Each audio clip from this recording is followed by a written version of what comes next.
Hammada shu savol bor. E'tibor berib qarang. Nima uchun Alloh taolo men so'ragan narsani bermaydi? Nimaga siz aynan bir narsa so'rayapsiz? Nimaga aynan siz so'rayotgan narsani Alloh taolo bermayapti? Mumkin kechikyapti, mumkin umuman bermayapti.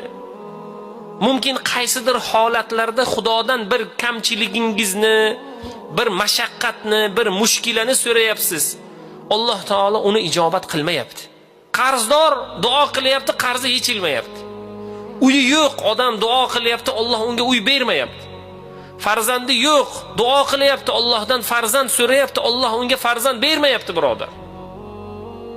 Savol tug'iladi, jumboq o'laroq hammada bu savol bor. Katta-yu kichigi, yosh-u qarida bor. Nega Alloh taolo men so'ragan narsani bermayapti?